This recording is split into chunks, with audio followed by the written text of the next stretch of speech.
Тақырыбы: көлем, өлшеу және салыстыру. Мақсаты: сен заттардың көлемін салыстыруда артық және кем белгілерін қолдануды білетін боласың. Заттарды көлемі бойынша салыстыру нәтижесін артық және кем белгілерін пайдаланып жазуға болады. Мысалы, 12 литр кем 20 литрден. Бейнежазбаға назар аударайық. Көлемді сумен өлшеп көрейік. Қалай ойлайсың, қандай ыдыста су көп? Дұрыс, үлкен ыдыста су көп. Қандай ыдыста су аз? Дұрыс, кішкентай ыдыста су аз.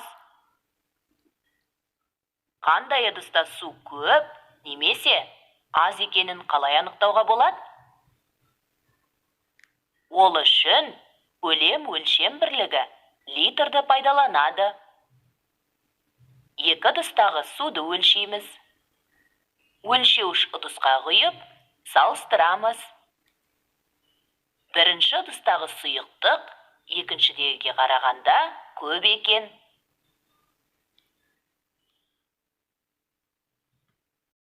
Сауда жасау. Суретке қара. Екі себеттегі азық-түліктің қайсысын көлемі бойынша салыстыруға болады? Оларды салыстыр, санды теңсіздіктер құрастыр.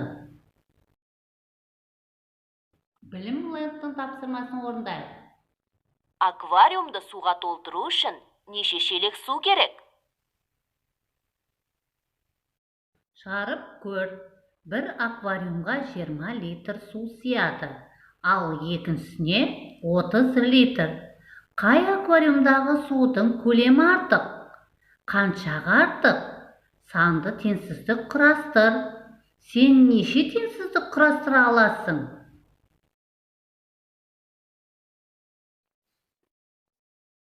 Ыдыстардың көлемдерін салыстыр. Тиісті таңбаны таңда. Келесі тапсырманы орындап көр.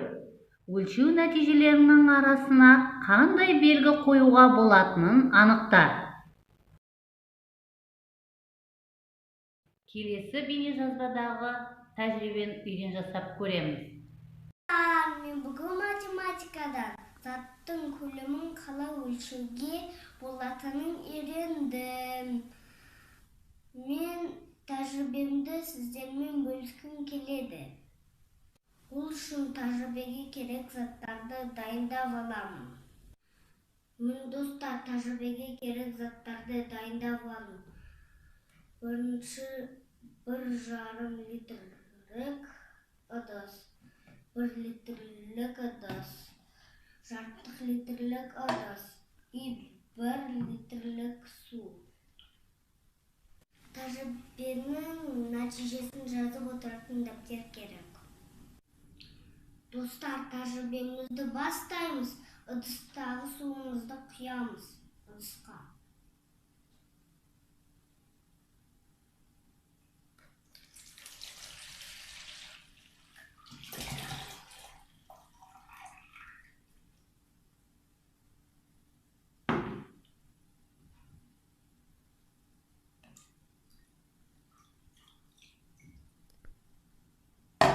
Келесі суымызды ыдысқа құямыз.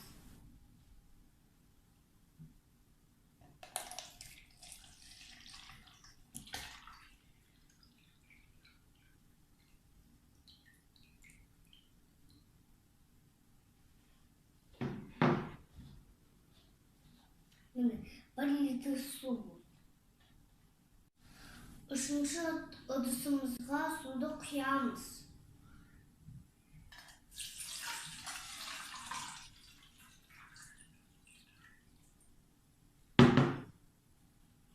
Міне достар, тәжірибенің нәтижесінде